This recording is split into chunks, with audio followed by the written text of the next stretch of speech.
following program is a special presentation of Fox Sports Net.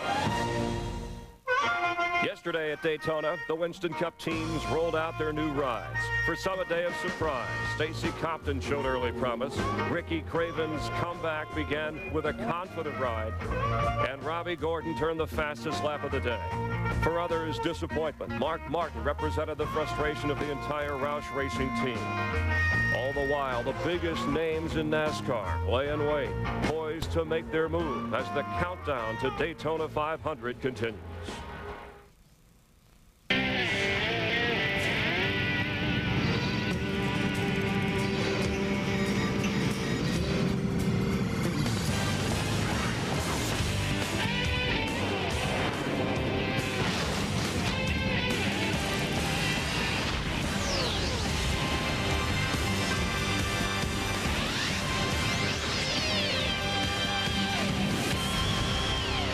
Welcome to Daytona, Florida. A morning fog has lifted here as day 2 of Fox's coverage of Speed Weeks continues. You're watching Fox Sports Net and our continuing coverage as you get a look at one of the most historic tracks in all of sports, the historic Super Speedway built back in 1959 here at Daytona. You'll be seeing people like Dale Earnhardt and Bobby Labonte getting their cars up to speed, super speeds. In fact, we have it all covered for you after we're done on Fox Sports Net. You'll want to switch over to Fox, the mothership, at 1 o'clock Eastern. Find out who's going to be on the pole for the 43rd running of the Daytona 500, the Goodies Dash Series. And then tomorrow, NASCAR this morning at 10 Eastern, the Budweiser Shootout. You'll see it live on Fox at 2 Eastern, and the NASCAR Victory Lane at 9 o'clock.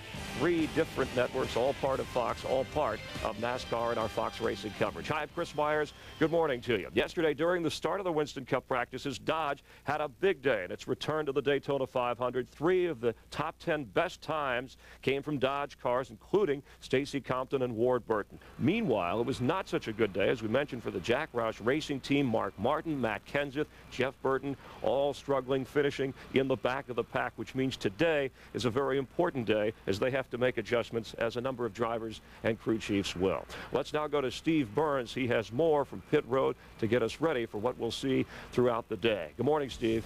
Good morning, Chris. Now, Robbie Gordon has consistently been the fastest car since they've unloaded in Daytona. How'd they do that? New crew chief, new driver. We'll tell you how they did it. David If, the crew chief, said 18 different mechanics have spent over 10,000 hours on this race car alone.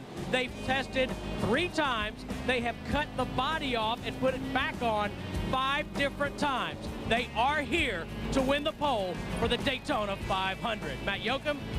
Steve, day 1 of Speed Weeks, the King's famous 43 and the rest of the Dodge boys have conjured up images of old, turning in fast times and stealing much of the headlines. But that was Friday. That was practice. Today, one final practice session to tweak their pieces before qualifying, where they hope to win their first pole in the 500 since Nixon was in the White House back in 1973. If successful, not only will it be the biggest shocker of Speed Weeks, but it will also mark the 4th straight year that a different manufacturer will lead the field to green in the great American race. To Dick Berggren.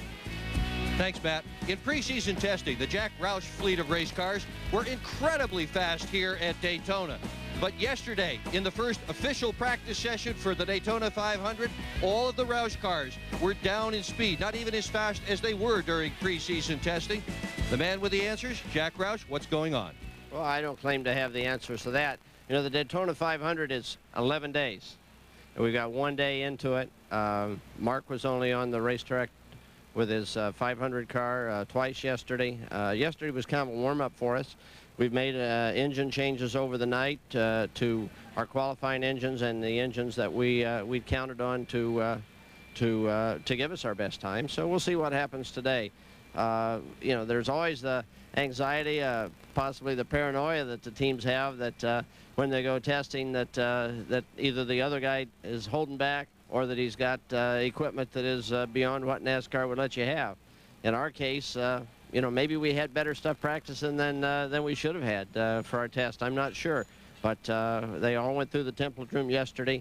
Today we've tuned them up. After this first hour's practice this morning, we'll have a pretty good indication how we'll qualify. Well, stick around because you're going to see that whole practice session right here on Fox Sports Net. Let's go to Jeannie Zelasco. Well, we have have gotten used to the Robert Yates teams causing a stir here at Daytona. They did grab the pole and the outside pole last season. Of course, this time the talk surrounds Friday's practice session. Dale Jarrett finished a promising 6th. Ricky Rudd a disappointing 33rd. Now, while we may be a little shocked by the disparity, Robert Yates says he is not surprised. They put a lot of work into that 88 car. A lot of wind tunnel testing. They took the new aero package, worked on it at Talladega. So they figured that car is performing pretty much where they expected. The 28, the same type of thing. They're having some handling problems here, losing some speed in the turns. They hope to share some knowledge between both cars and hope to improve the 28 car today. But honestly, Robert Yates told me, Chris, he does not expect to repeat last year's feat. But don't look for the Robert Yates teams to grab the pole and the outside pole again this year. Well, good morning, everyone. Matt Kenseth will be the first car on the speedway here in a matter of moments. I'm here with Larry McReynolds and Darrell Waltrip, who've each been to victory lane in the Daytona 500. And as the members of our Fox Racing team, we came in yesterday with high hopes and enthusiasm and the best piece we had. And we found out yesterday in practice that our new and improved isn't quite as improved as some of the other teams. Now, mythically, we sit halfway on the field. 26th fastest, half a second off the pole. So, Larry, my highly paid crew chief, what have you been doing, and what can we do to improve that time this morning? Yeah, Larry. Well, you wait a minute, Darrell. Wait a minute. You know, no matter what, if you're halfway in the practice speed, you know you got to get better. But these guys had 4 hours on the track yesterday in practice. But they wasn't 100%. They didn't have their qualifying motors in. They didn't have their light oils. They didn't have the brake pads pushed back. All the things that's going to make them run faster. But no matter what, you got to go out there this morning. You got to see where you're at. You can't run a lot of laps. You can't in 2 hours. But DW, I'm your crew chief. You got to trust me. Yeah, but you told me yesterday we were going to be really good, and I believed you. And we wasn't all that great. And now you tell me we wasn't 100%. Look, I give 100% every time I go on the racetrack, and you tell me you were holding back. Had to hold back just a little bit. Didn't want to give it all to you. In all honesty, there's not a lot a driver can do here. I mean, you know, all a driver can do, I've told guys time and time again when a car's not running very well, if you can find somebody to hold it wide open better than I can, go get them. Because that's all you do here is hold it wide open, and it's up to him. Well, fortunately, I have not yet heard the dreaded words, we're not going to qualify too good, but we're going to draft real well. I think so far, Chris, we're still in the chase. All right, Mike, you got your hands full. Mike's got his own crew chief and his own proven Winston Cup driver in Darrell Waltrip. We want to welcome in Jeff Hammond, a part of 6 different Winston Cup championships, and of course won the Daytona 500 with Darrell Waltrip as his crew chief in '89, and Ken Squire, who has seen 36 different Daytona 500s. Gentlemen, a lot to explore here, but let's expound a little bit on what Darrell said, Jeff, and I'll start with you because Mark Martin said that he calls this equipment day, that it's really more about the engine than the driver today. That's correct, Chris. What has happened is the engine specialists have gone and told the crew chiefs, all right, I gave you my best bullet. It's in there now. It's all up to you. You've got to get it through the room of doom and get it through qualifying and get it up there in the field so we can get ready to run for the Daytona 500. But right now, the crew chiefs are really, you know, kind of pulling their hairs out and waiting to see if these engines are going to get the job done. And as Jack Roush said, hey, it's early in the game. There's a lot of days before Daytona as we count down. And I guess like the Ravens, they could have a bad practice Super Bowl weekend and still play a good Super Bowl game. Oh, there's no question about that. When you get to the Daytona 500, you throw away all this stuff about qualifying. It's a different race engine. It's a totally different setup. You know, what's impressing me right now is the fact that those names, those luminaries, those principals in this sport that have been up in the front row the last 3 years, where are they? Here you've got Jarrett, who was on the pole a year ago. He's 5th, so he really is a factor for pole qualifying this afternoon. But Ricky Rudd, teammate, was outside of the front row. And remember, we're qualifying 2 cars. We're qualifying the front row for the 43rd annual Daytona 500. He's back in 35th. Jeff Gordon, who was on the pole in '99, is 11th. And the guy that was beside him, Tony Stewart, that year, then a rookie, he's back in 20th. You get back to 1998, the Labonte brothers made up the front row for the Daytona 500. And Bobby Labonte, he's the 33rd, and Terry Labonte right now 10th as we finish that first day of practice. So there's a lot of work to be done, but the big point here is all those new names up on the top of that board. Names like Compton and Robbie Gordon. Jeff Gordon was the guy. I think I said that wrong about 1999. But the question is, can they stay there? Will they stay there? We'll find out later today who will be on the pole. That's later today on Fox. What about Ray Evernham? Dodge had a big day, but Ray said his team did not. He wants to enjoy some of that. We'll continue our coverage on Fox Sports Net. The second day of Winston Cup practice, and the countdown to the Daytona 500 continues in a moment.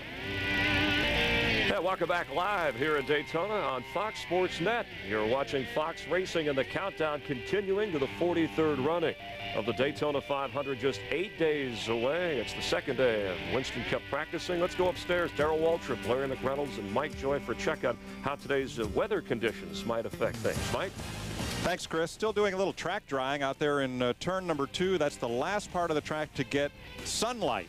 So let's have a look and see. 72 degrees, very high humidity. Well, that's the thing, and the humidity is what the teams are paying more attention to this morning than anything about it, because you've got the engine tuners that's going to look at that. That makes a big difference, Darrell, in how they tune those motors more than temperature does. Yeah, well, the good news is they had an hour or two of practice yesterday right at qualifying at 1 o'clock. So they've got that data. They look at where they are this morning. Of course, the temperatures and the humidity will be a little different this morning early. But they'll probably rely on what they learned yesterday around 1 o'clock when they made those mock qualifying runs in. Now that breeze is just the opposite of yesterday. It's blowing straight down the backstretch from turn 2 to turn 3. Yesterday there was a headwind down the backstretch. Yeah, this is a friendly wind. This is really what you want to have going for you if you got any wind at all. It'll give you a good shove down that back straightaway, and all of a sudden we might see a lot of gear changes this morning, because with the wind blowing that way, you're going to pick up some RPM.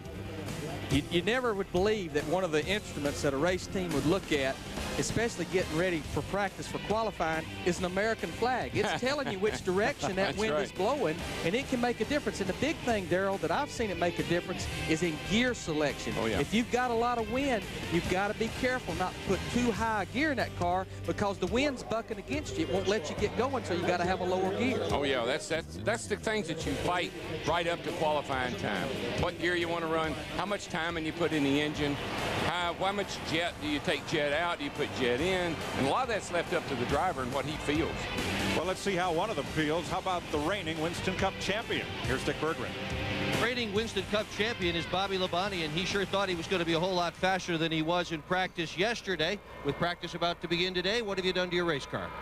Well, the guys have put a new motor in, of course, and you know, really we weren't as far off as we thought we'd be yesterday. We just, you know, weren't, you know, we figured we'd be somewhere in the middle of the pack. We're probably a little bit further back than 1 and 2, not too far much, but hopefully we can get it going a little bit better today. We'll probably get about 2 runs in, and we'll see how that goes. Why did you think you were going to be in the middle of the pack? You're always fast here at Daytona. Well, I mean, it's just, you know, the way we tested and everything, I mean, it's kind of like what you got's what you got. And, you know, without going back and, you know, spend a lot of money and a lot of time and effort and maybe not concentrating on other things, you know, for qualifying. It's only 2 laps, and, you know, pretty much when we get in the race and just see what we got there instead of, you know, qualifying, like I said, it's 2 laps. You can spend a lot of money on it, so we might as well spend a lot on a lot of other things. So let me guess, she's going to race good. Well, I hope so.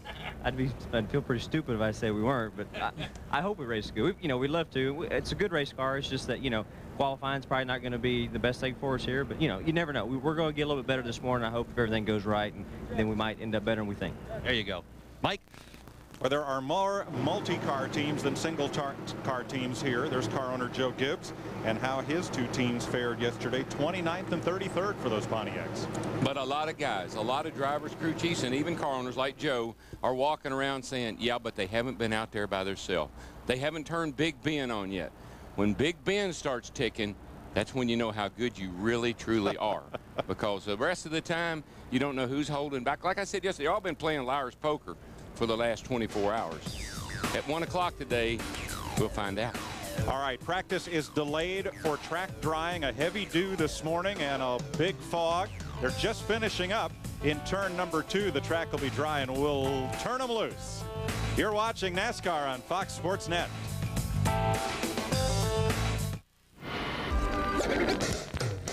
Get inside the non-stop action on race weekend. Get inside the news and highlights. Get inside the teams, fans, and games. Only only at the official site of NASCAR. NASCAR.com. America Online keyword NASCAR.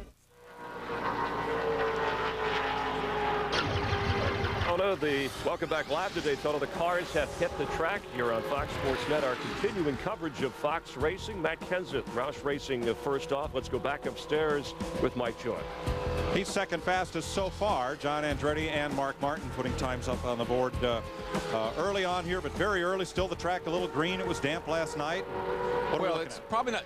Heavy air means these cars are going to run a little slower than they did yesterday for the time being. You'd think the track being cool would help, but it's more of an air density thing than anything else.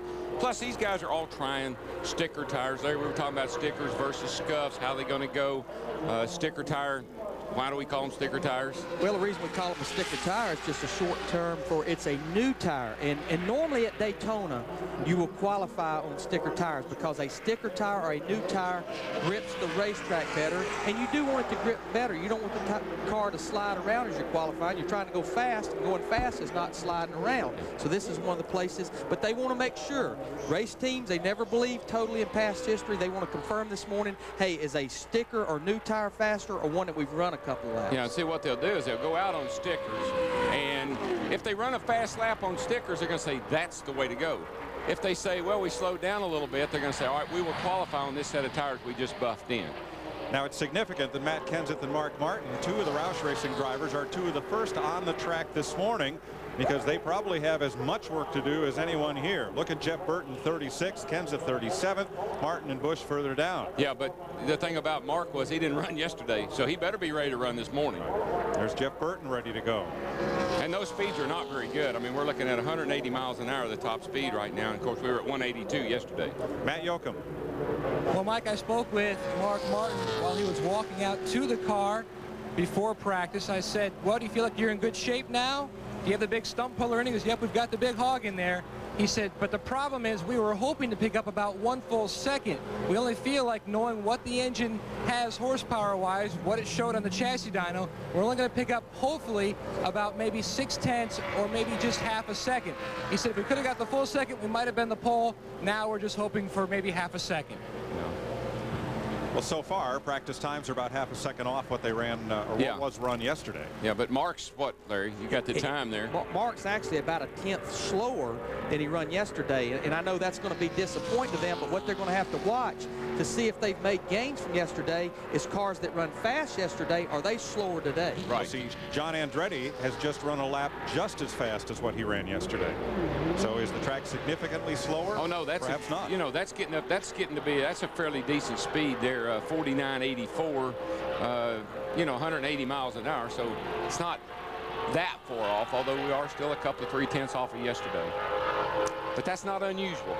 You got to remember something. These cars are set in the garage all night long.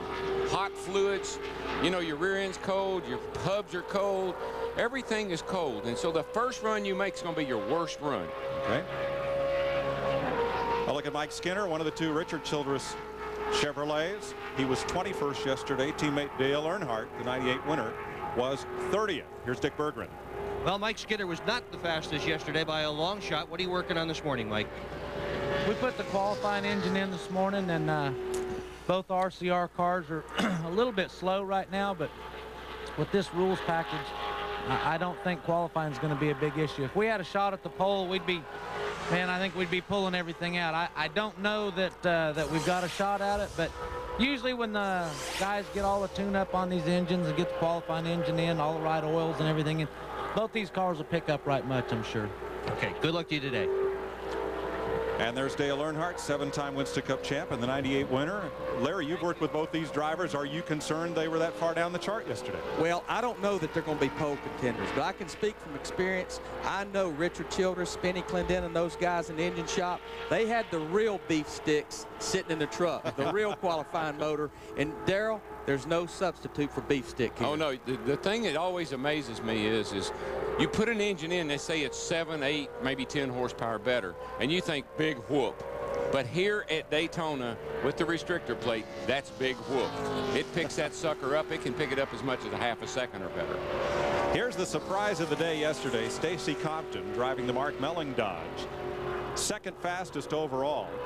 among those cars that made runs by themselves. There were a couple fellows who went out drafted together and posted hot times, but he was second to Robbie Gordon on the chart. And if we keep this pace up, there's a bunch of guys out here on pit lane that are not going to get a run in. If the hour of practice, you know, taking 1 or 2 cars out at a time like we're doing right now, it's great for these early guys because these are clean runs. They are not getting any help. In other words, there's not any draft out there for them to pick up. So what they run is what they're going to run. And here are the drivers who have posted times. You see them going out one at a time, so they don't get the benefit of a draft, so they can accurately assess the performance of their car. And that's how this first 50 minutes of practice is going to go, because it's practice for Daytona 500 qualifying later this afternoon. Now, in the second hour of our show will be practice for Sunday's Budweiser Shootout, and that's everybody out there all at once, scaring you half to death. That's the fastest car on the track this morning so far. Very close to what he ran yesterday. That's a great time. He got no help, so that's a real legit shot. He's got a shot at the pole. Yeah, that's about a 10th slower than yesterday, but again, his first run, and he run that 49.80. That was his first lap. They picked up about 2/10, not unusual at Daytona. You get it wound up, you pick up anywhere from 2/10 to a half a second on your second lap. So they're close to what they run yesterday. Yeah, these, I guarantee you, the pole, when it's all said and done, the pole's going to be down around a 49, maybe even in the O's, but I think a 10 to 15. Another of the pleasant surprises in yesterday afternoon practice, 5th fastest, actually 3rd fastest by himself on the track, Ricky Craven. Jeannie Zalasko has more. Yeah, we started out this morning talking about the Robert Yates teams. Of course, the influence of Robert Yates all over Daytona with the engine in the 32 and the 96 car. And the consistency of this team, I talked to Ricky Craven about that this morning, and he points to Cal Wells and the crew that he brought with him. So many guys coming from CART. Ricky Craven told me that he feels like he has some of the best engineers in this sport right now, and the team effort and what they share, and it's certainly paying off on the track. As you mentioned, they finished yesterday 5th and 7th, 32-96 car respectively. So he's feeling really good about what they will be able to do out there on the track today and then later this afternoon for qualifying. The Newburgh main driver back on the circuit full time. Daytona 500 practice continues, qualifying on the Fox network later on today. So stay with us. You're watching NASCAR on Fox Sports Net. Welcome back to the Daytona 500, second day of practice for Winston Cup cars. 8 days till the 500 and qualifying for the front row. This afternoon on Fox at 1 p.m. we'll set the front row, followed by the Goodies Dash Series 200, 4:30 p.m. Eastern Time on FX later today. Got a new fast time there. The 8 car just threw up a 40-41 there, about 182.146 miles an hour. And that is faster than Dale Earnhardt Jr. ran yesterday. Yes. He ran 49.66 on lap 1, which matched his best time from yesterday. Again, picked up that 2.5 tenths, and then there you see it. He's at the top of the charts right now, 49.411. Chevy and Dodge atop the speed chart. Rusty Wallace, 3rd fastest this morning. Jeff Hammond. Yeah, Mike, what I've been noticing sitting down here is that a lot of the guys as they go out now, they're blocking off a lot more than they were yesterday. I think you'll notice when the Dale Earnhardt Jr. made that run, it was blocked off more than the day before. And walking through the garage, I wanted to bring up one other point. There's a lot of stress right now, a lot of anxiety going through the garage. I couldn't believe this is only the second day at Daytona, and you got guys that look like they've been up all week long worrying about what's going to happen here today. Qualifying this year, for some reason, it's got a lot of these guys down early on, but there are several guys that were pleasantly surprised after yesterday. And one team, which surprised me, I found out was the 14 car of Ron Hornaday, who were all kind of talking about, man, Ron didn't have a good practice, but then he came back and he picked up. They did a lot of work on the body, but they've also got a Richard Childress engine in that car. And I wasn't aware of that. I thought AJ was doing her own engines, but they've got a Richard Childress engine in it. Well, Hornaday was 13th fastest overall, and he was the fastest Pontiac yesterday. Yeah, a lot of teams get engines from other people. Restrictor plate engines, they do the in-house engine program, but restrictors are so specialized that if you can get one from one of the better teams, a Hendrick or a Yates or even a Childress or whomever, then that's cuts your engine workload down a lot. There are 27 cars in line. Now, the track is open for practice. Anyone can go out, but nobody wants to catch a whiff of a draft off someone else and find out that their car is a little different than what they thought it was.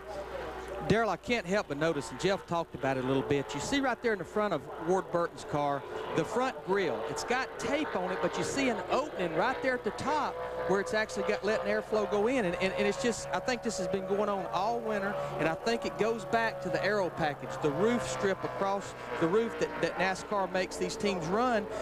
You always wanted to block solid. Yep. Solid is lower drag, you run faster, but I think when you block these things solid now with that roof strip, it sends more air over the car, puts more drag in the car, and won't let it go down the straightaway. Well, one thing I've noticed, it varies from make to make. Some of the cars are blocking off solid. This Pontiac going out right now, 18 cars blocked off solid. I believe from an aero package, the Pontiacs still have an advantage. There's a Chevrolet blocked off solid, but we saw his teammate go out, the 8 car, Dale Jr., he had an opening in the center. So they're playing around with that a lot. See, here's another Chevrolet, got the blocked off, just a little opening in the center right there. Let's check down in the garage with Dick Berggren. Well, the line here, the cars getting ready to go out on the racetrack, is moving slower than at your least favorite Hamburg joint. Toward the tail end of the line, Joe Nemechek, always one of the fastest guys here at Daytona. Are you going to have enough time on the racetrack this morning? Well, I hope so. You know, we got a little bit cut short there with the track being damp, but I think we're going to have enough time. We need to make 2 runs this morning, get the car warmed up, and then find the right set of tires that we need to qualify on. Times are getting quicker and quicker just sitting here listening, so hopefully we're going to pick up. We wish you well this morning. Let's go to Matt Yoakum. Dick, 30 minutes ago, I told you Mark Martin was very confident before practice, feeling like the motor package in his 500 qualifying car would be very much improved over yesterday. But guess what?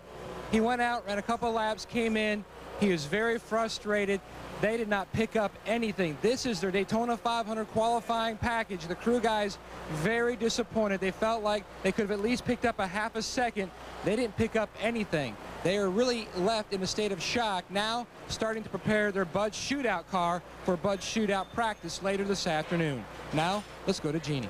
Well, thanks, Matt. I was just sharing how Ricky Craven had a lot of faith in his team, which is good news because right now they are all over the car. Now, this is nothing to worry about, just a couple of laps. And I was told that the car just didn't perform like they wanted. What they meant by that is it wasn't going fast enough because, of course, he had the 7th fastest time out here on the track yesterday. They're going to make a couple of adjustments that they don't care to make public. And then the plan is to get him back out on the track for a couple more laps. And then they're going to call it a day before qualifying.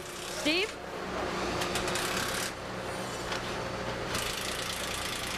With Tony Eury, Dale Earnhardt Jr.'s crew chief. Tony, you guys have picked up some speed. We've seen other cars picking up speed. What'd you do to the race car? Well, we ran all day yesterday with the motor we tested with. Tried to keep this motor here for just a day. We just want to put a couple runs on it. This is a true qualifier here. The motor we had in yesterday was kind of a test practice motor. So I think that helped it a lot. And probably should have run a little faster, though, but NASCAR made us put the cars out on the line with the drivers in them with no generators this morning, so oil was cold and everything, so we'll probably run a little faster than that when we get from qualifying trim. But we're real happy trying to get the Budweiser Chevy on that front row so we don't have to worry about that qualifying race Thursday, and then we can just get that thing ready to win that Daytona 500. All right, good luck, Tony. Cold oil in an engine is thicker than warm oil, and the engine has to work harder and use up horsepower to go through it. It's just like molasses. Right. When they put the oil in there and it sets overnight, it gets real cold, it gets real thick. And they have oil hubs. The hubs on these cars, the hubs being the part that the wheel hooks to, that turns, they even have oil in those. They don't use grease because grease is thicker. Everything here is about resistance, about drag, about friction, trying to cut down any drag you can. We talked about gears yesterday, being shaved down, transmissions, hubs. Even the studs that hold the wheels on have been turned down. Rotating mass, less weight, less weight, less weight. Now for qualifying, they'll have generators out there to run the heaters to keep those oil hot before the cars go out and qualify, so they may be even quicker this afternoon. We'll be right back to Daytona. Welcome back to Daytona International Speedway. Day 2 of practice, approaching qualifying this afternoon on Fox. Dale Earnhardt Jr. is atop the speed charts in a Chevrolet, then Ward Burton's Dodge, and the Dodge of Stacy Compton. Look at Tony Stewart up to 5th. Dave Blaney is up to 8th. He was in the 30s yesterday. Benson and Schrader, the top 10. Will take you down through the 21 cars that have posted times already this morning. Well, I'll tell you something. Right now, the speeds are going up, so are people's blood pressure. There's a lot of guys down there that are really, really saying, okay, guys, like we talked earlier, you told me this was our best piece. We didn't run a bit better. What's going on? What are we going to do now? How about this next guy? Because the fellow who posted the top speed in both the morning and the afternoon session has come on the track, Robbie Gordon. And you know what? He's not going to get a clean run. He's going to have a fast speed. He's getting a tad of help. Can't tell you how much. Maybe a tenth or so from that car that's just ahead of him. He's on his first lap. He's running the high line. He's trying to let that guy get away from him a little bit. But it's fast. Well, that guy pulled down, so he's going to be fine. He's going to be fine. That guy is Bill Elliott, by the way. And you see right there, Darrell, and we saw it yesterday, he's one of the cars that's running quite a bit of radiator opening in that top screen. And again, we know that's hurting the drag, but they have figured out that evidently they're better to run with a little opening and not putting so much air on that roof fin. You know something that Robbie brings to this team? He had his own team. He has IndyCar experience. He had a lot of good engineers working for him over on his car. And I believe with the technology that he has, the smarts he has there, and the common sense that a Larry McClure has and a David If has, that's going to be, I never would have dreamed it, but I think this is going to be a really good marriage.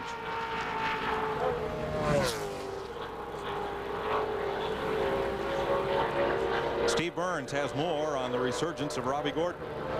Well, guys, you know what's unusual about this team? Robbie Gordon has only competed in 3 Daytona 500s, and David If, get this, has not been a full-time Winston Cup crew chief since 1983.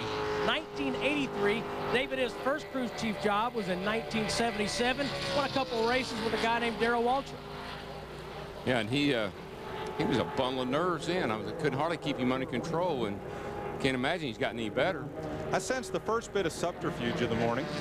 A very prominent Winston Cup car, former winner of this race, has been out on the track, done a couple of laps. Is it possible that his timing transponder is not turned on because he doesn't show on our screen? Listen, there's anything possible with that guy. He's out there and there's no telling what he's doing.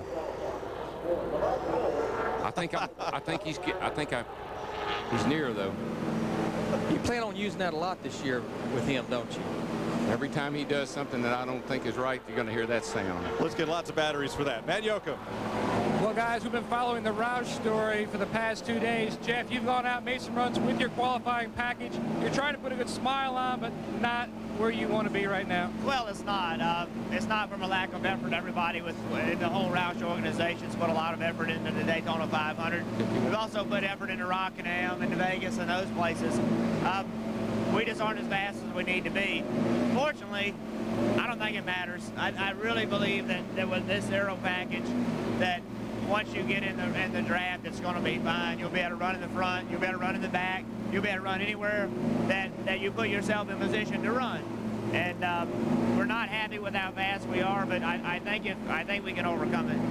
You had a conversation with Mark Martin, Jimmy Finnegan, your crew chief Frank Stoddard. What was the communication going on between the two teams?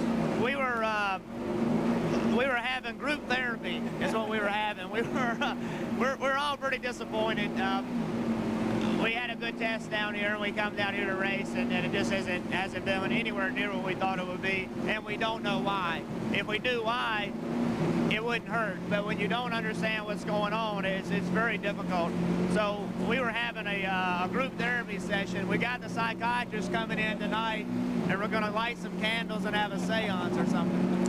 Well, good luck in qualifying. Let's go to Dick Bergen. A little consternation and frustration down in the Roush pits. Dick? Well, things are going pretty well in Tony Stewart's camp. He's 9th on the serial order right now. He sits in his race car. Mechanics crawling all over this thing. What are they doing? Just getting ready for qualifying like everybody else is doing. You know, just putting qualifying oils in and probably making a gear change. We ran a little better than I thought we were going to run this early in the morning. So, you know, just doing everything we can to get ready for one bonsai run. We wanted to make one run early this morning to try to get everything warm and hot. And now we're you know, trying to get ready to do a bonsai run, see what we can do for qualifying now. Okay, well, have a good morning. Let's go to Chris Myers on the set.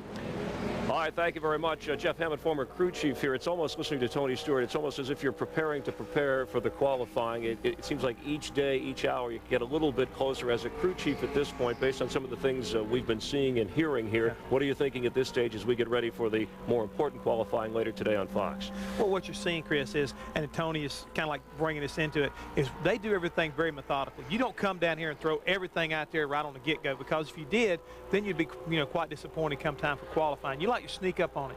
As Darrell was talking about earlier, and Larry, they were cutting up about it, but crew chiefs will do this to a driver. You just give him a little bit each time to keep him smiling and keep him going so that he feels good about what's going on with his race team. We're getting better and better. We may not be pole material, but we're going to get better. And when you get ready to make that qualifying run, you're going to be pleasantly surprised when I come on the radio and say, guess what? You're 10th fastest. You're going to be elated. You're going to be ready to go again. And it just really helps to kind of get a mindset going like that. All right, last year, of course, Dale Jarrett, winner of the Daytona 500, won the pole. And later today on Fox, we will show the qualifying for the, there's 2 laps, I guess. It determines the front row, and those guys are locked in place. And Ken, that's a big time for drivers, not only the 2 that will get on the front row, but the others getting in position for Thursday's race. Indeed, and I think one of the major stories here right now, consider this, when you watch the Fox coverage at 1 o'clock this afternoon of the 42nd pole position qualifying effort and front row qualifying effort, that only 9 times in 42 years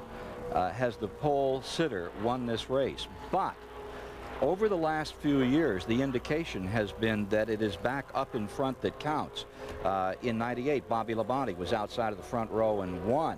The following year, Jeff Gordon from the point, he won. And then last year, Dale Jarrett won from the pole. And the indication seems to be that starting up front where circumstances don't catch you, as DW so often says, is becoming more important, and particularly when they're clamping this field back together after their great success at Talladega last fall. I have a question for you, Jeff. When you see these cars out here and they're all taped up, they've got the whole front end masked over, how many laps can you turn out here before you're sitting on a hand grenade? Well, Ken, really what you're getting into, we work real hard to get the cars to where they can run at least 3 laps, because what you're looking at is a situation of you go out, kind of like on your warm-up lap, and you take the green, then you finally make the second lap and take the checker. What you're shooting for is to try to be about 205, maybe no more than 220 degrees maximum when you take the checkered flag. And what the guys have done is they've got really big radiators inside the car along with reserve water tanks. Instead of having maybe a 3.5 or 4 gallon system, now they've increased that capacity to 7, 8, or 9 gallons. And what they do is they get the cars also ice cold. They circulate all the hot water out with a circulating machine, and then they get the cars iced down, I mean sub-zero temperatures. Wow. And go out, and if the temperature builds and builds and builds, and they feel like in a 3-minute period, the car will be heated up to 220 degrees. And the temperature heating up, as you pointed out, a little stressful for day 2 of the Winston Cup practice, and of course qualifying a little bit later on. Speaking of stress, a little ice, something on the rocks will help deal with that stress. Don't have to. But as you can see right here, this is one of the cool down machines that we were talking about. What the teams are doing, they're circulating the hot water out, replacing it with cold ice water so they can get the blocks nice and cold. And on the flip side of this, they've got electrical cords plugged into the oil tanks to keep the oil temperatures as hot as possible. So it's like counterproductive, you might say. It kind of contradicts each other, but you got to have oil hot.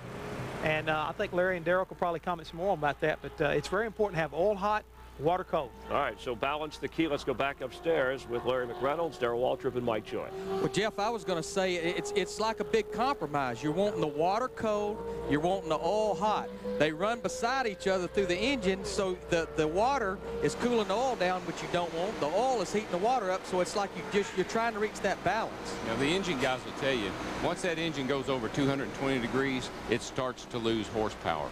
It detonates internally. When we say detonate, folks, that means it starts trying to misfire. Too much heat in the engine. And so some engines run better at 210 degrees. Some of them run better at 180, and that's where the tape issue comes into play. That's good. A talented engineer named Gary Johnson invented that at Fluidine. Yeah, and that recycler. You know why? Cooling.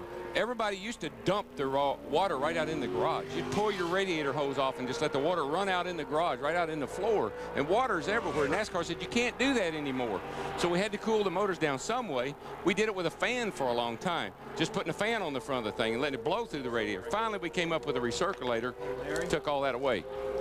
But the one other thing, Darrell, you about forgot, it was awful hard to keep finding that same guy to take that radiator cap loose, because every now and then it gets a little bit hot, and you couldn't always get the same guy to take that radiator cap loose and pull that water down. I went broke trying to keep water in my circulator. I wanted to use Perrier all the time, and it just didn't. I had to spend too much money. Look how thin that rear end fluid is coming out of there. It's grease in the rear end of your car, and here it's just so thin to limit drag.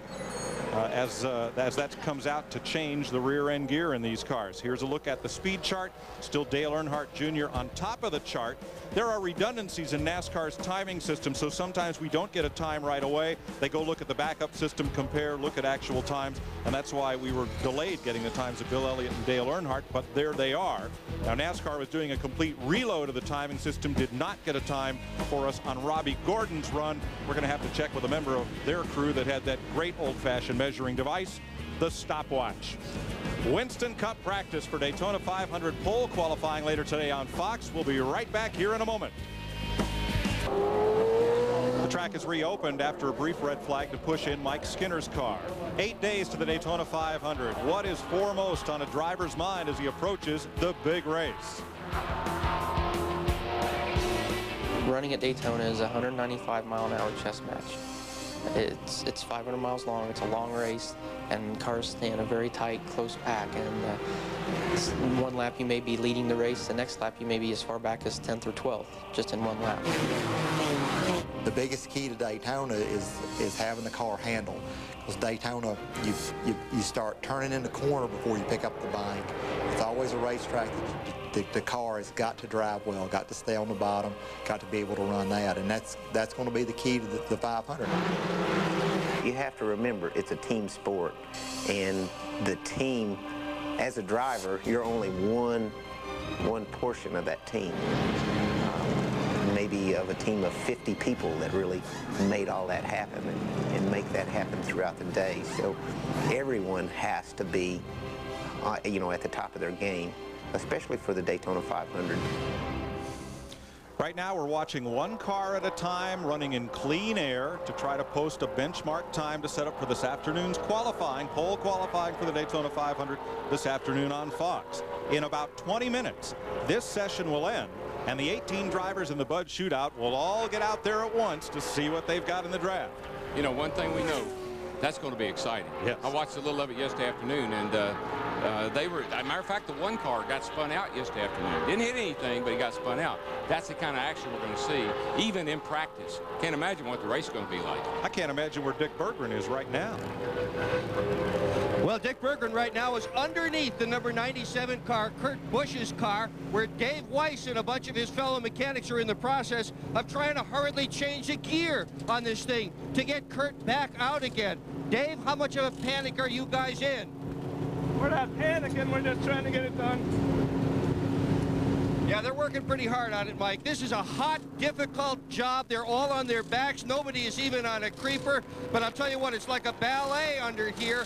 Wrenches, air guns, all kinds of tools, gears flying through the air. They've only been down here about 5 minutes. They're getting ready to put the drive shaft on already. I'm going to get out of here before I get run over. Dick, you have sunk to new lows to get that story for us, but thanks. You know, Darrell, I'm seeing a lot of and hearing about a lot of gear changing going on. And, you know, again, they're probably playing between little higher ratio, little lower ratio. You just got to be so careful. I've got so deceived in these morning practice, putting a higher gear and running faster. Track heats up, slows down a little bit. Wind, we talked about. And you won't run as fast with that lower gear. No, you won't. And what happens is, too, Larry, if you've got that practice motor in, it's down just a tad on power. Now you put your qualifier in, all of a sudden those RPM come up. And you say, whoa, we got to get some gear out of this thing. It'll run better if we only turn it 68, 6,900. The question is, can you get it to 68 or 6,900 when you get ready to qualify by yourself? Dale Jarrett right now 7th fastest on this morning's practice, and what of Mike Skinner, who was just pushed into the garage area. Steve?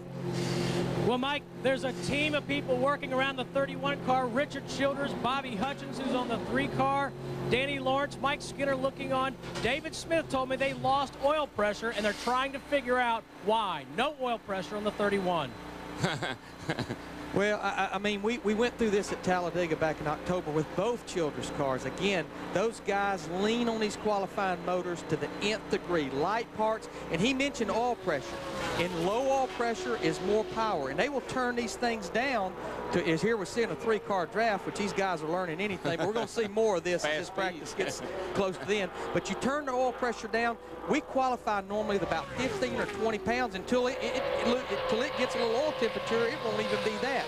But the same thing happened to these guys, and you saw Danny Lawrence working on the 3-car, because what they want to make sure is if the 31 had a problem, that it's not going to domino and the 3-car have the same problem, because I'm sure the two engines are basically the same. Yeah, let's explain that just a little wee bit more. When you turn that pressure down, we'll race with 80, 90 pounds of oil pressure, but you turn it down because you don't want that oil spraying around inside the engine. It's another one of those issues about drag inside the engine, turbulence in the engine. Less oil pressure, less turbulence, and so the engine performs a skosh better. Now you saw Dale Earnhardt looking at the computer. All the teams are tied into NASCAR's scoring system to look at how everyone has run. The one car that's not on there right now is the number 4. Team says they ran a 49.5 seconds, which would be right now the 4th fastest time of the day. Those computers in the garage area are the worst thing that ever happened. You spend your whole day staring at it, and it can be so demoralizing. You can be so happy with your car. Oh, my car's driving great. It's handling good. I'm ready to race. Yeah, but you're dead last. And so the team wants to keep working on the car to get more speed out of the car to move up on that silly chart right there. Well, now Earnhardt's got a vested interest because the second line of that chart is a car he owns, driven by his son, and the 6th line is Steve Park, which is also a car that Earnhardt owns. And his own car is a little further down there in 12th. And you can believe one thing. All those cars are going to run well. They're all going to be at the front of the field come Sunday. And who's going to benefit from that the most? The boss. Right. The one with the mustache, not the one with all the hair all over their face. Right. Let's get out of Jeff. Well, guys, we keep talking about oil pressure. Just so you know, this is the oil pump right now for a stock car motor. As you can see, this belt, which goes around the pump and the crankshaft, is what makes the oil pressure inside the engine. Oil comes in here, is pushed through the pump and in the engine. It's also returned through these oil lines right here. What has gone on is somewhere internally, either the cam or the distributor has broken, which also has a way of influencing what's going on with this oil pump, and therefore there's no oil pressure going into the engine. Therefore, this is not good for the guys at Richard Childress and Mike Skinner. Dick, what's going on down there? Well, let's go with the man that's won more races here at Daytona than anybody else, Dale Earnhardt. How is your car? Winning more races doesn't mean anything now. Pretty good. We're a little faster this morning. We put our qualifying engine in, did a few things in the setup, and tweaked on the car a little. So we're in the hunt now. We're, in the top 15 and where we was in the top 30. So, we feel pretty good about it. I'm going to go out here and run this Budweiser shootout car and see how it feels, but we're ready to qualify. We're going to tweak and put some oil in it and do some things for qualifying and be ready to qualify. Okay, go get him. Let's go to Matt Yoakum. Any tips on Junior? Well, talking to his driver. We back again? Yeah, Dale wants to say some more. Go ahead. Well, I want to know, do y'all know why Dale Jr.'s running so fast? He ain't telling me. I know why. I know why. Darrell says he knows why. He's holding it. Won't tell me either. Yeah, he's holding it wide open, and you ain't. Oh dear, I'm not going to tell Earnhardt that. Chicken. Yeah, he says Junior's holding it wide open, and you're not. Oh yeah. Get in the car, Darrell. Ride with me. Let's see. He had such a great time running in the 24-hour race. He said coming out of that bus stop chicane and down through the tri-oval at 175 in the pouring rain, he told Larry now that's about the most fun he'd ever had in a race car. He definitely, he had a lot of bounce in his step, and I'm sure he did it to have fun, but he felt like he got a little bit behind maybe on his road racing. Maybe he could pick up something. And you see these guys, they made one run here. They're pretty much done. They're getting this race car ready to qualify. Here's Matt Yoakum.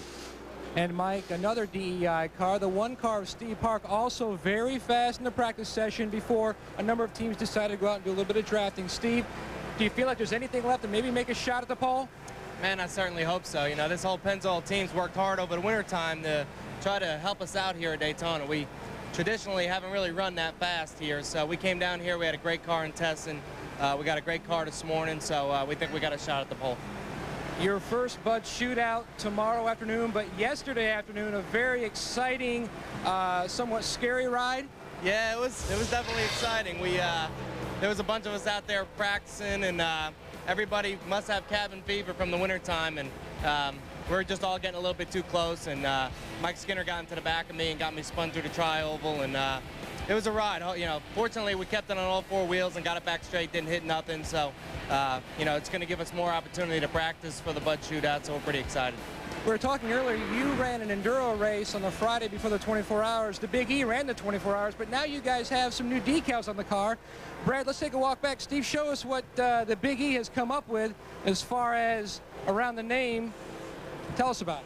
Well, something that came out of the 24-hour race, other than Dale being in a good mood, was he really liked the way the different drivers from different parts of the country had their state flags on the car. So we're flying the New York State flag because we're a New York State driver, and then the DEI logo to let everybody know who we drive for. You mean Long Island doesn't have their own state flag? I thought that was a country. Yeah, we've been trying. We've been lobbying for our own state flag, but unfortunately we haven't had the opportunity to get one yet. But Long Island, New York, we're pretty proud of it. Well, they are very proud. One win last year, hoping to win the big one this year, the Daytona 500. Mike? It was, come Sunday, there'll be no question about who he drives for. Right. Maybe a question about where he's from, but not about who he drives for. Ricky Rudd on the track for Robert Yates, trying to improve on yesterday's effort. Right now, he's 18th fastest this morning. We'll be right back to Daytona for more Winston Cup practice right after this. Welcome back live to Daytona. You're watching Fox Sports Net. Another day of practice as we count down. Later today, you'll see who's going to be in the front row for the Daytona 500 on Fox a week from Sunday. And then the Goodies Dash race you'll see tomorrow. NASCAR this morning. It's up and going early at 10 Eastern on Fox Sports Net. Then on Fox, the Budweiser Shootout, one of the more entertaining races with former pole winners as well as last year's, and then NASCAR's Victory Lane, 9 o'clock Eastern, back on Fox Sports Net. We're back in our studio here just above Victory Lane in Daytona with Ken Squire and Jeff Hammond. 52 cars competing for really what amounts to 43 spots. Later today, we'll nail down the top 2, the number 1, of course, inside spot, and the number 2 spot. Later, the twin 125s, which you'll see later this week as well, as we will carry that, and that'll complete the rest of the field, determine who goes where.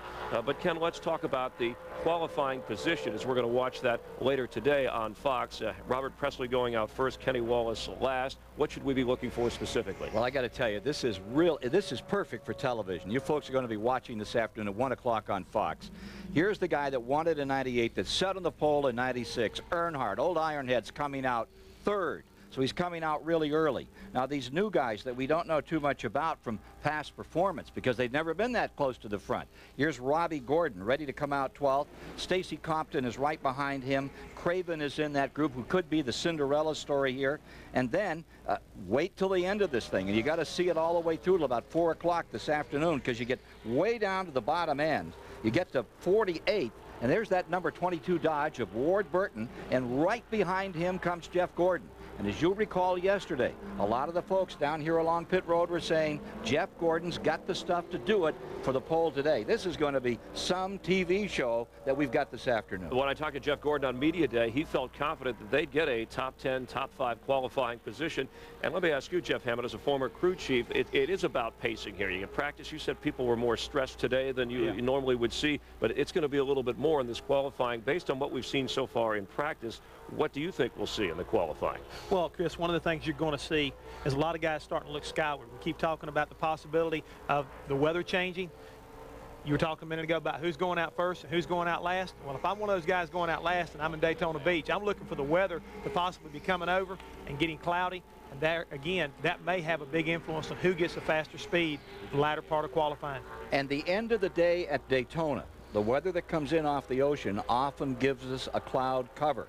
So that last half hour could favor those guys that run late, and cloud cover makes all the difference on this asphalt here at Daytona. All right, as we take a look, we're just about 4 miles from the ocean as you get a look at Daytona Beach, and of course the Daytona International Speedway put together in 1959. Let's go back upstairs to Mike Joy, Darrell Waltrip, and Larry McReynolds. Mike? Chris, in these last few minutes, there have been a lot of changes in the speed chart. Ken Schrader, fastest now, 49.15 seconds. Ward Burton is up to 3rd. Michael Waltrip now 4th. Johnny Benson, Rusty Wallace, Steve Park. Look at Robbie Gordon there, and Dale Jarrett.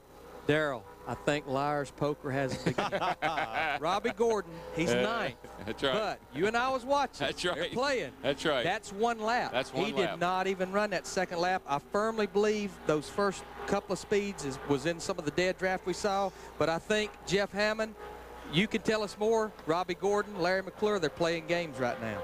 Hey, Larry, I got one question. How do you like your microphone? You want it baked or you want it grilled? You must be referring to the 18 car. Yeah, he's 26. And what Jeff's talking about yesterday, I said, look, if Bobby Labonte don't qualify up front, I'll eat my microphone. And I'm a little bit concerned what it's actually going to taste like. I can tell you from experience. Yeah, I'm glad that's the way you decided to get rid of it.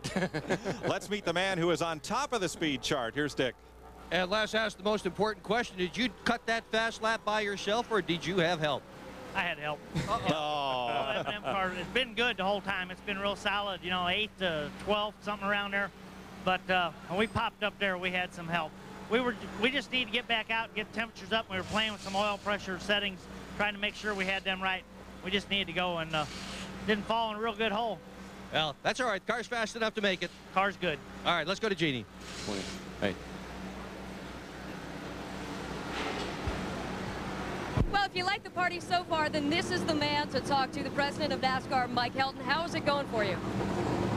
This is great. It's been a great start so far. It's still early. The weather cooperating with us means all the difference, and we're pretty excited about getting qualifying underway this afternoon, because that's when the real truth comes out. A lot of rumors leading up to Daytona that you were going to be changing the restrictor plate, and I couldn't help but notice you were spending some time with Dale Earnhardt Jr. and Dale Earnhardt. Were they kind of pushing you a little bit to make some changes? Are these rumors just that false?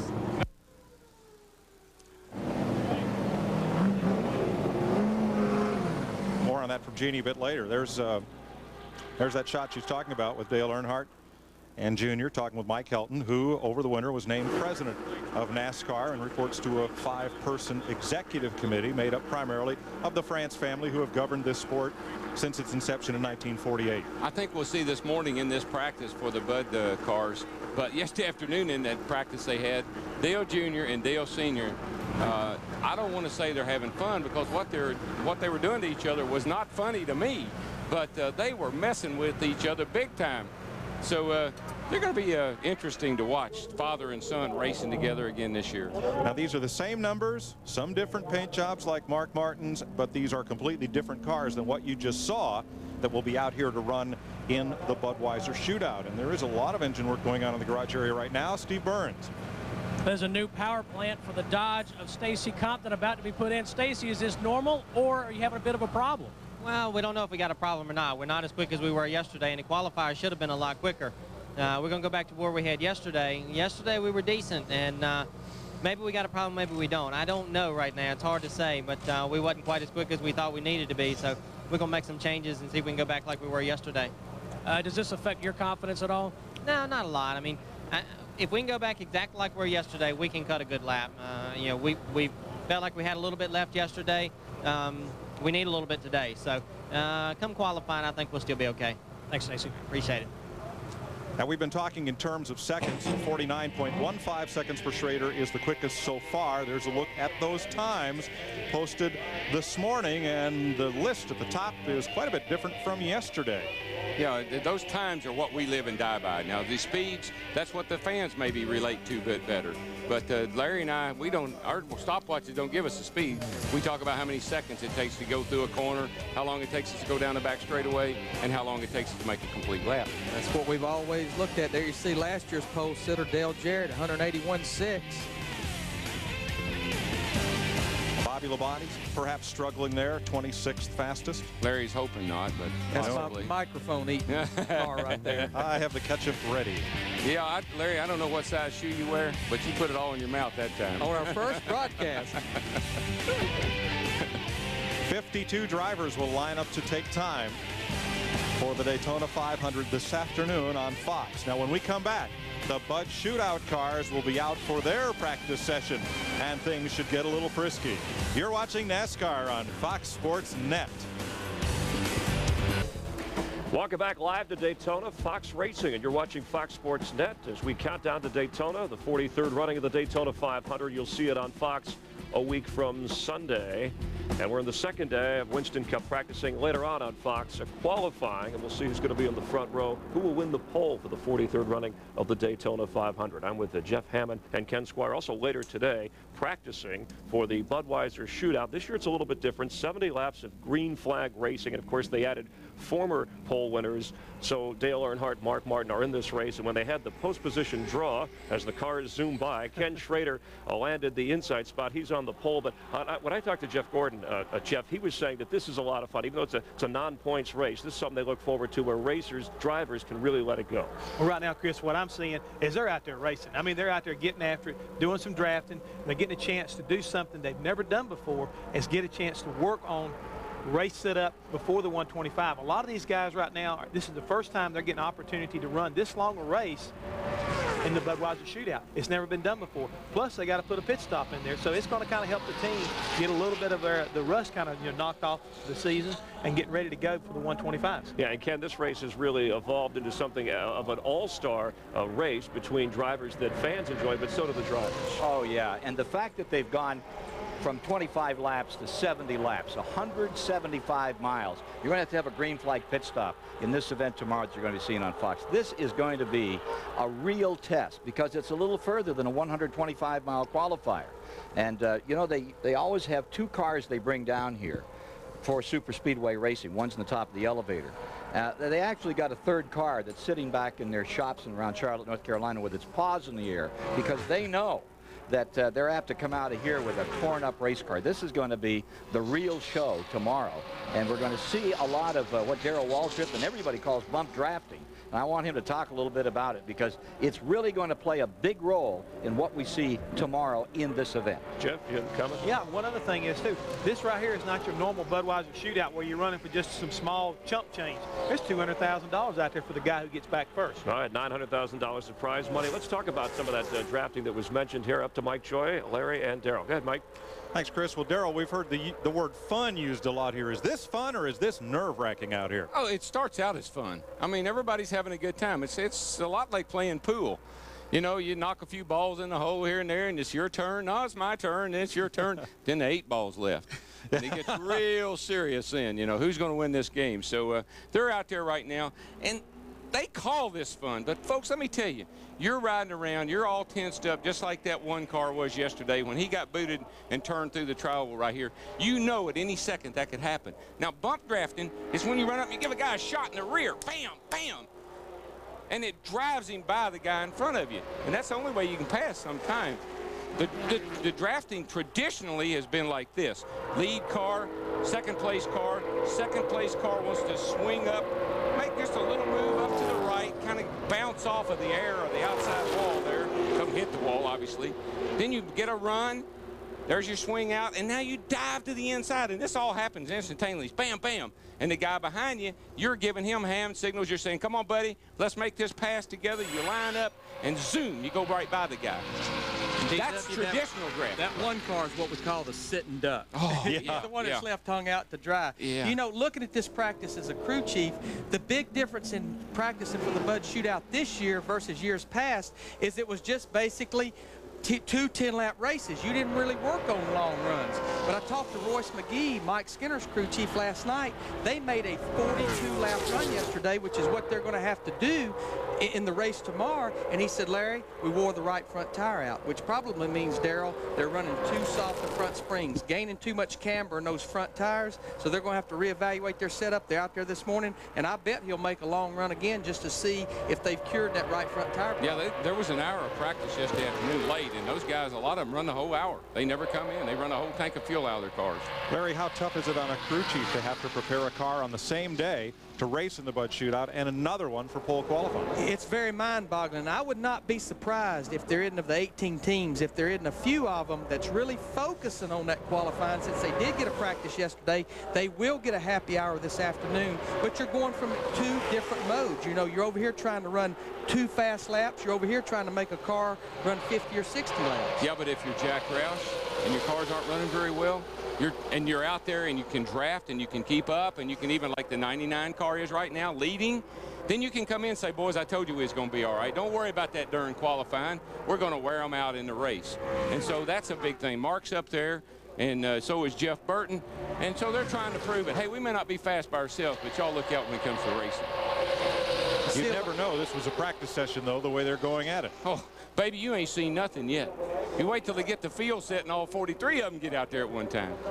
You see a lot of these guys practicing running the low line with other cars, running the high line, and we'll see it move around as the week progresses, that maybe the fast line will be a little bit faster, then it'll move down to the low line. A lot of that has to do with aero. Larry, when a car's on the outside of you, the guy down on the inside, you've heard the term take the air off his spoiler. The outside car can literally pull the inside car right around. He can pull his rear end right out from under him. And you know what's the trickiest place on this racetrack? Right through this silly tri-oval right here. You get too wide coming through here, a car on the outside, and you'll wear the steering box out trying to keep up with that thing. This is practice for tomorrow's Budweiser shootout that you'll see live on Fox. 18 drivers. Last year's pole winners, 1 wild card driver, and past Bud shootout winners. And you see that second group drafting along with the new aerodynamic, let's call them enhancements or restrictions, if you will. They're catching that front pack. Oh yeah, this big pack will chase that little pack down in a heartbeat, and then you're all bottled up again. There's no way to get away here. The only thing that's going to separate these cars is the pit stop. If somebody has bad pit stop or trouble in the pits, we might see a 3 or 4 car breakaway. Otherwise, this is what you're going to see for 70 laps. We'll be back with more Budweiser shootout practice as the second stock car day of Speed Weeks continues here at Daytona. You're seeing it all on Fox Sports Net. Guys should ask. Welcome back to Daytona. Later today on Fox, 1 p.m. Eastern Time, 10 a.m. Pacific. Pole qualifying to set the front row for the Daytona 500, and then this afternoon at 4:30 on FX, the Goodies Dash Series. Here's the lineup for the Budweiser shootout. Ken Schrader and Dale Earnhardt will start on the front row. Dale Jarrett, Mark Martin, Steve Park, Jeff Gordon. They drew for starting positions. 18 drivers eligible to compete, or rather who chose to compete among those eligible. Thing about it, Mike, qualifying here, you know, it was by a draw. Yeah, it's always nice to start up front, but I bet you it'll mix around before they get to turn 2. Oh yeah, the guy in the front's a setting duck. You know, you get that run on him, and several cars will go right by him. But the thing that amazes me is how that darn 3 car can get in the front and nobody can pass him. Now, he can pass other cars, but very seldom does anybody pass him. So you say, well, he did. No, he didn't. He hadn't passed him yet. Must have a really big cookie under that He hood. gets on. Look at him. He just pulls right back up in the front, and they line up behind him, and he's in control. He says, yeah, you want to go front? Follow me. Look at that. He does it all the time. It's like he got back in the pack, figured out where he needed to go, and right back up through there he went again. Kind of looks like Talladega all over again. Yeah, this is just it always boggles my mind how he does that. Of course, we've heard, okay, let's be fair here, must be the car. I'm not sure what it was when I worked with it, but I know it amazed me too. It's amazing. And I always say that. I don't cut him a lot of slack, you know, but he does it in the IROC car too. There was a prime example. Mark Martin in the 6 car, he got caught in the middle, cars on the low side, car on the high side, and he had nowhere to go. Matt Yoakum, what's going on with that 6 car? Well, I'll tell you what, Larry, they're a little more confident about this car than their Daytona 500 car. This is actually the chassis that finished 5th in last year's race, led 55 laps, so they feel like this car will be very strong in the shootout, while they're a little less confident about their 500 package. Same thing as far as the 99 goes. This is the same car that won the July race here. Both this car and the 6 did not blow as good of numbers in the wind tunnel as the 500 chassis they brought on here. That's why they made them the shootout cars. But they do know that these cars will race very well in the draft, and they have a lot of confidence about running a big deposit slip tomorrow afternoon. Earnhardt's going to pull in. He's coming to pit lane. That leaves Earnhardt Jr. at the front of that pack that includes about 11 cars.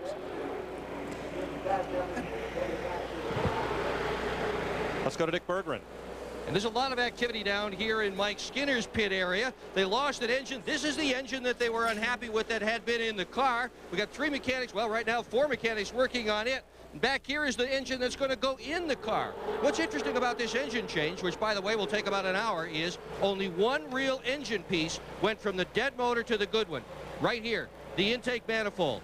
Carburetor sits on top, air goes through the carburetor, mixes with gas, goes through this intake manifold into the engine. This piece is loaded with treachery. Lots of research, lots of time, And most teams have got a favorite intake manifold. You know, you got 5 kids, you don't tell anybody, but there's one kid you like best. That's the intake manifold the 31 team likes best. Mike? Now that work's going on. The car that Skinner will try to qualify for the Daytona 500 at 1 o'clock on Fox. Right now, he's out in number 31, the car he'll drive in the Budweiser shootout. And DW, you talk about frustrating and amazing to build all these motors. They all make good power, but we only had one intake manifold. Oh, we yeah. have to swap it from car to car to car. I have actually seen Jack Roush and others walk out of here at night with that manifold under their arm. They will not even leave it in the garage. They won't leave it on the car because they don't want anybody to look at it. It's like it's a sacred piece. I won the race here in '89, and I had an engine that had $50,000 worth of cylinder heads and intake manifold in it. That was in 1989. I can't imagine what they're spending today. Well, it's not just about getting the air, as Dick says, from the carburetor into the cylinder. It's about how that gas mixes with the air, and do you turbulate it on the way in? Do you keep it? Do you keep the gas molecules suspended in the air? Do you want them to mix? There are all kinds of theories on research on airflow from the carburetor to the combustion chamber. If you want to see what a restrictor plate does, take a garden hose and hold up a little round hole about the size of a quarter or half a dollar maybe, and try to squirt that garden hose through that little bitty hole. Now, if it'll go straight through there in a column, it'll come out the other side without a problem. But what happens in the engine is it starts to hit around that hole and bump into that plate. It causes all kind of distribution problems. And so misaligning things, they'll move the carburetor. They'll try to move stuff around to get that column of air to flow straight down that little bitty hole. The guy that does that the best, the guy that runs the best. Well, let's go down and find one of the fellows who has been running among the best this weekend so far, Steve Burns. And that would be Robbie Gordon. Robbie, you guys were a big surprise yesterday. Maybe not to you, but to all of us. How do you feel today? Well, you know, the number 4 Kodak cars always run good here at Daytona. Today, we ended up, I think, about top 5, somewhere in there. For some reason, our little monitor wasn't working on the car, so our time didn't show. We're going to need to do a little work, go back on a couple things we changed overnight to where we were yesterday, because we were a bit quicker yesterday. Ran a 30 yesterday. Your crew chief, David Iff, said the team spent over 10,000 hours on this car. We came here to win the pole. They spent a lot of time on this car. You know, the whole crew did a lot of work, and we're pretty excited about it. Pole would be nice. Obviously, a good qualifying effort. Anything besides that would be great, somewhere in the top 10. Thanks, Robbie. Best of luck. Let's go back upstairs. You see the red 9 Dodge there of Bill Elliott, and Darrell, everybody's watching this car for a lot of reasons. One, he's the only Dodge in the Bud shootout, and you got to even believe the other 9 Dodge teams have put somebody up on their truck and say, hey, watch how Bill runs in the draft, because even though they've been testing this car for months and months and months, this is the first time that a Dodge has been in the draft. Even the competitors are going to say, I need to run with that old Dodge. Let me see how my car handles around it. Yeah, but I can tell you this for a fact. Bill Elliott does not like these little dashes like this. Bill's a 500-mile driver. He likes to pace himself, kind of lay back, let the thing unfold. This is not necessarily a race that's suited for Bill Elliott. You're watching Budweiser shootout practice here at Daytona as they come across 3 wide all the way around. We'll have more of it for you here on Fox Sports Net right after this. Welcome back to Daytona, and look at the left rear corner of Dale Earnhardt Jr.'s car. That can's been crumpled. Well, you know, when they're out there like they were just now, all of them really trying each other, trying a lot of different things, and they get very confused. Now, Jeff Burton is explaining to Dale Jr. what happened. Jr. was down on the apron entering turn 3. He was going to come into the pit. Mike Skinner was behind Earnhardt Jr. and suddenly along came Burton and had no place to go and locked the brake up, but got into him. Let's show it to you. He's apologizing right now. I didn't know, man. Let me tell you what happened. Hope you can see it on the replay.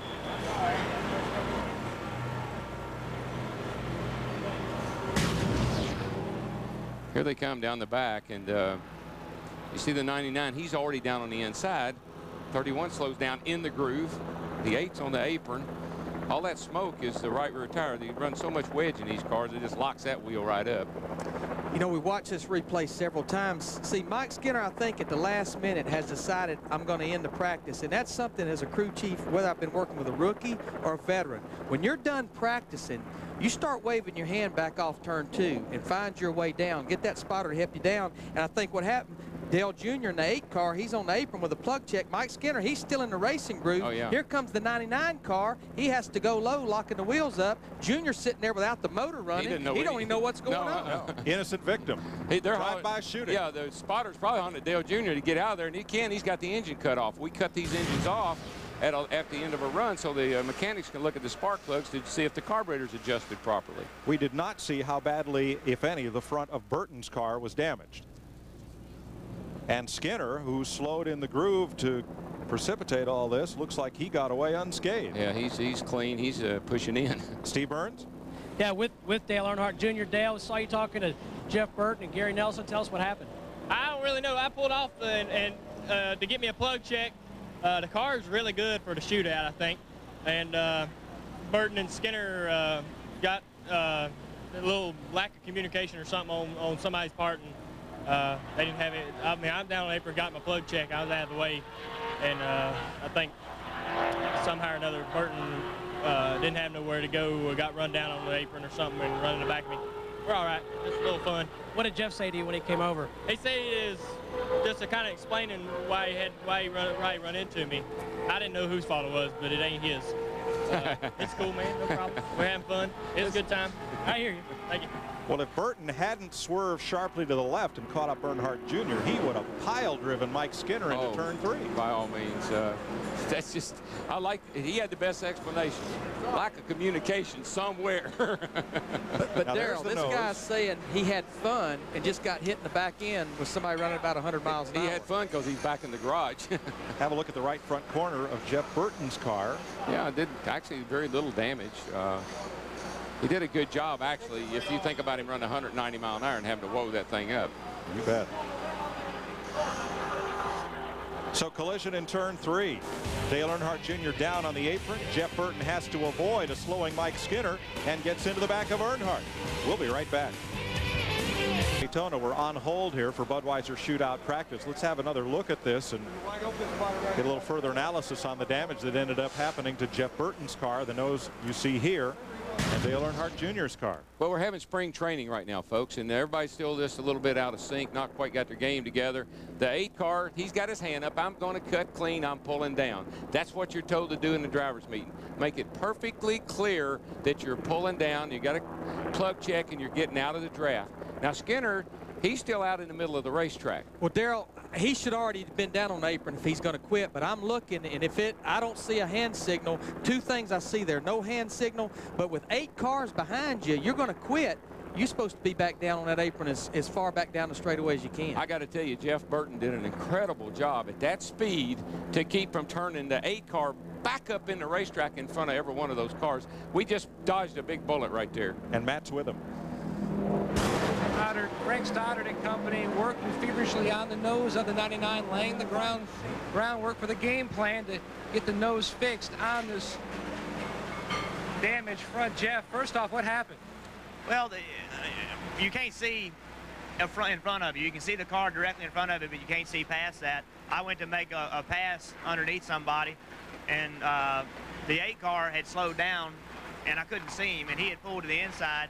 And then the 31 went to slow down, and he pulled to the inside. He did what they were supposed to do, but you can't see in front of you more than the car directly in front of you. And I never saw him until I got there, so I locked it up, and I run in the back of him. My pops wants to see you.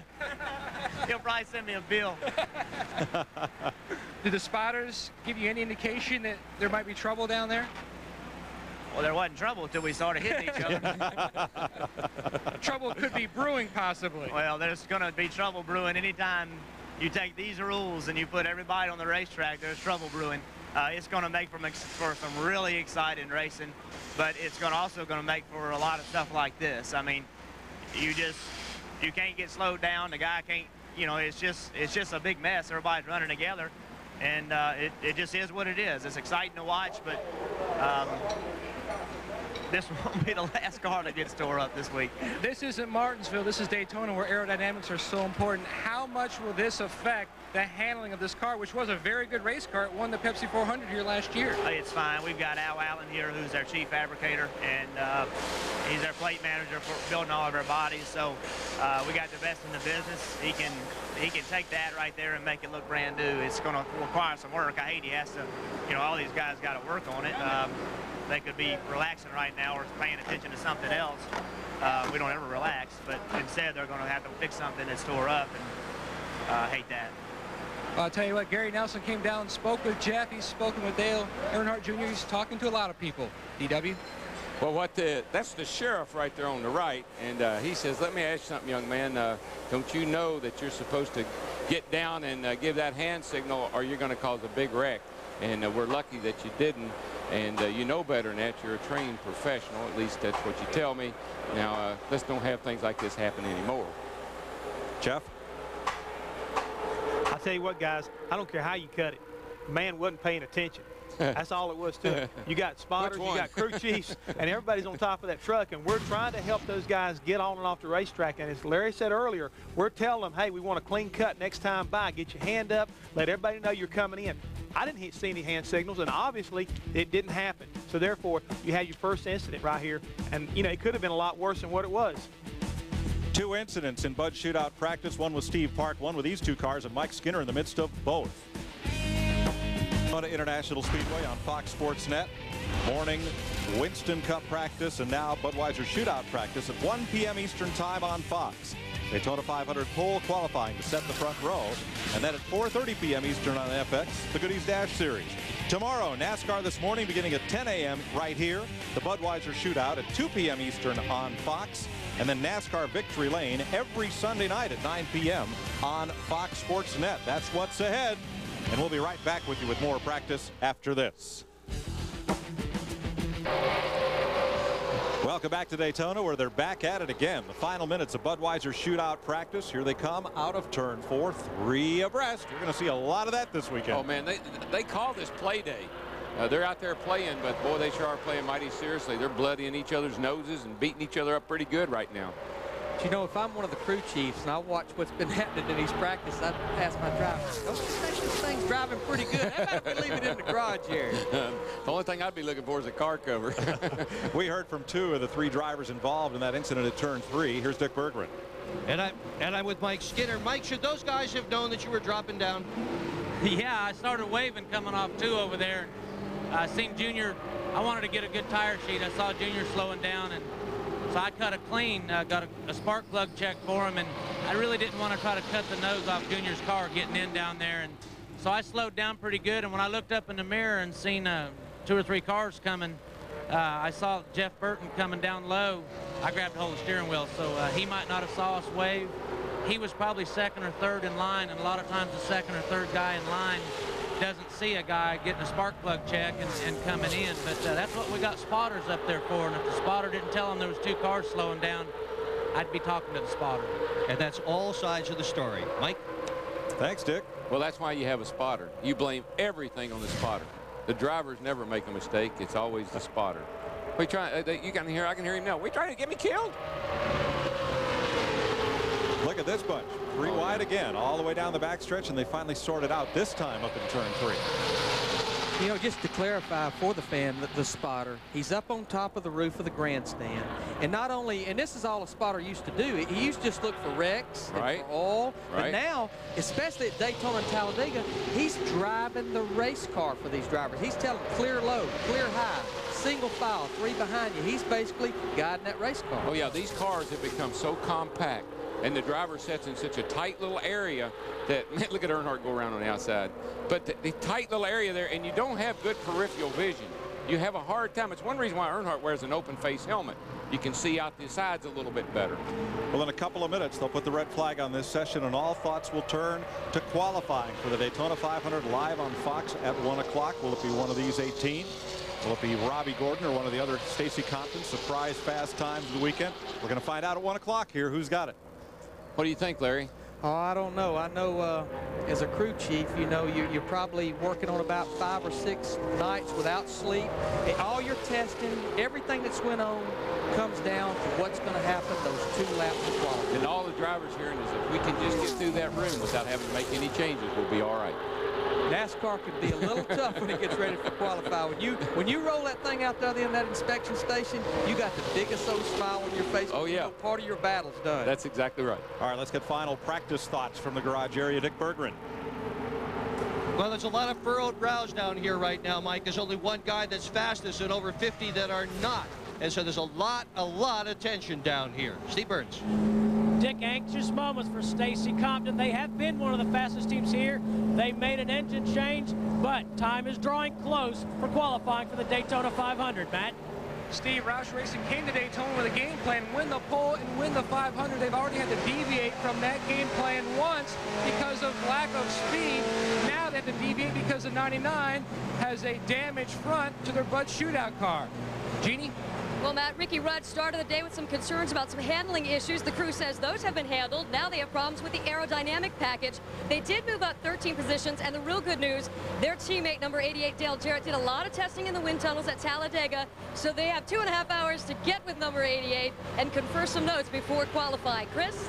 All right, Jeannie, the last 2 pole winners have won the Daytona 500 before, and we'll look at qualifying later today on Fox. But, Jeff, before they even get out there, they have to go through inspection. That's right, Chris, and that's where I'm headed. The room of doom, they like to call it, NASCAR inspection. The guys have got to get done. Got to get through there clean if you want to have a good chance of making a clean run. You can? Yeah, Chris, you know, looking back over the years, I can't recall many times when we've had a more exciting setup in the past few years with the Dodges back. You know, we've seen all the evidence, we've heard all the testimony, and the court of last resorts is mulling this thing over down in the garage area. This is going to be some decision this afternoon. 9 previous winners of the pole have gone on to win the Daytona 500. As you get a look at some of the traffic, we'll be here all day. You'll see the qualifying as Fox debuts our coverage live at 1 o'clock Eastern. Later in the day, the Goodies Dash race as well. As we wrap up the day, it was a terrific run for Dale Earnhardt. We'll be here all day. We'll see you at 1 Eastern on Fox.